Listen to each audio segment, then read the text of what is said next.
Welcome to Mithuna's kitchen. ఈరోజు వీడియోలో కోవాతో sweet recipe Chandrakala చేసి చూపిస్తానండి. ముందుగా పంచదార పాకం రెడీ చేసుకుందామండి. ఒక గిన్నె తీసుకుని 1/2 కిలో వేసానండి పంచదార. పంచదార ములిగే వరకు వాటర్ పోసుకోవాలి.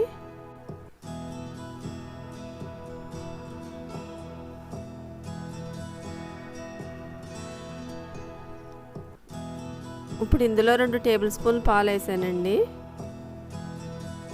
పంచదార అంతా కరిగిపోయాకండి పంచదారలో ఉన్న డస్ట్ ఏమన్నా ఉంటే పైకి వచ్చేస్తుంది, మొత్తం పైకి వచ్చేసిందండి. ఇది ఇప్పుడు అదంతా తీసేసుకుందాం.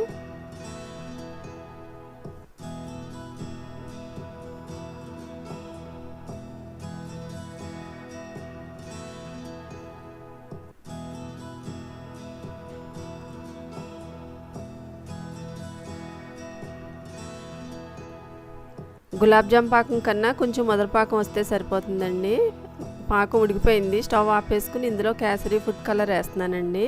మీకు కావాలంటే వేసుకోవచ్చు, లేకపోతే లేదు. ఇది పక్కన పెట్టేసుకుందామండి. ఒక బౌల్ తీసుకుని 1/4 కిలో వేసానండి మైదా.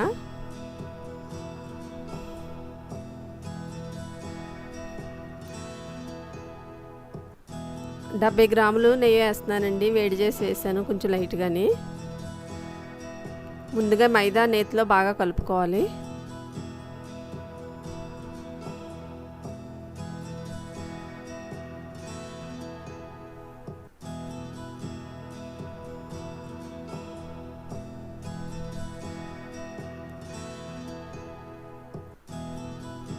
ఇప్పుడు కొద్ది కొద్దిగా వాటర్ పోసుకుంటూ కలుపుకోవాలండి పిండి మొత్తం.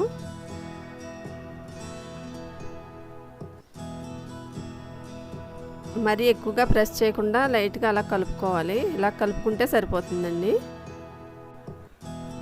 ఇప్పుడు లోపల స్టఫింగ్ రెడీ చేసుకుందామండి.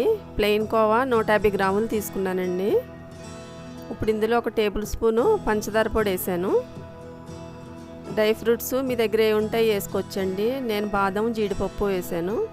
కొద్దిగా యాలకుల పొడి వేసుకుని ఇదంతా కలుపుకోవాలి.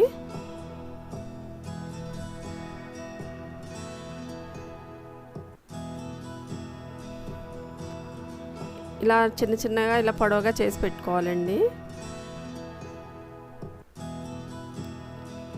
ఇప్పుడు చిన్న చిన్న చపాతీలా చేసుకోవాలి. ఆ సైజు తీసుకుంటే సరిపోతుంది. పిండి అది వేయక్కర్లేదండి. అందులో ఉన్న నెయ్యి ఉంటుంది కదండి, దానివల్ల మనకి చపాతీ వచ్చేస్తుంది చేస్తే.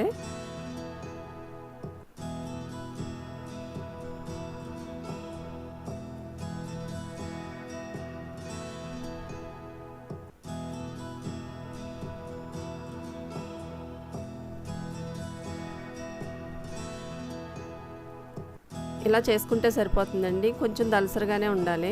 చుట్టూ తడి రాసుకోవాలి. మనం రెడీ చేసుకున్న స్టఫింగ్ ఇప్పుడు మధ్యలో పెట్టుకుని ఇలా ఫోల్డ్ చేసుకోవాలండి.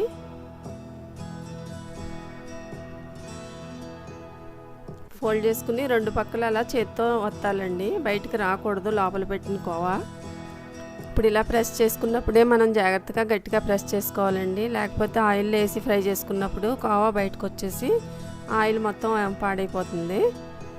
ఇప్పుడు ఈ విధంగా ఫోల్డ్ చేసుకోవాలండి, నేను చూపించిన విధంగానే.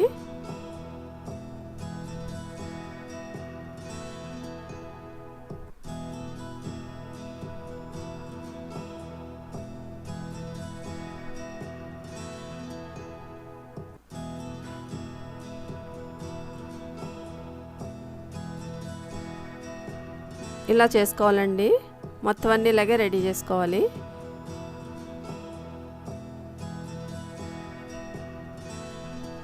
డీప్ ఫ్రైకి ఆయిల్ పెట్టానండి. ఎక్కువగా కాకక్కర్లేదండి. స్టవ్ సిమ్లో పెట్టుకుని మొత్తం అన్నీ వేసుకోవాలి.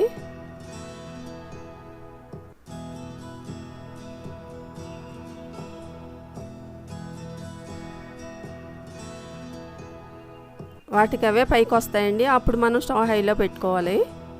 అప్పటి వరకు మనం గరిటె పెట్టకూడదు అందులోని.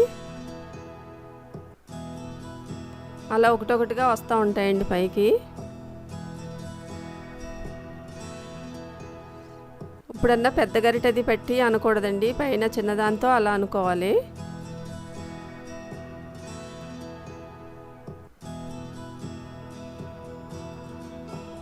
మొత్తం అన్నీ ఇలాగా మంచి కలర్ వచ్చే వరకు ఫ్రై చేసుకోవాలండి. వేగిపోయినాయండి. ఇప్పుడు పాకంలో వేసేసుకుందాం.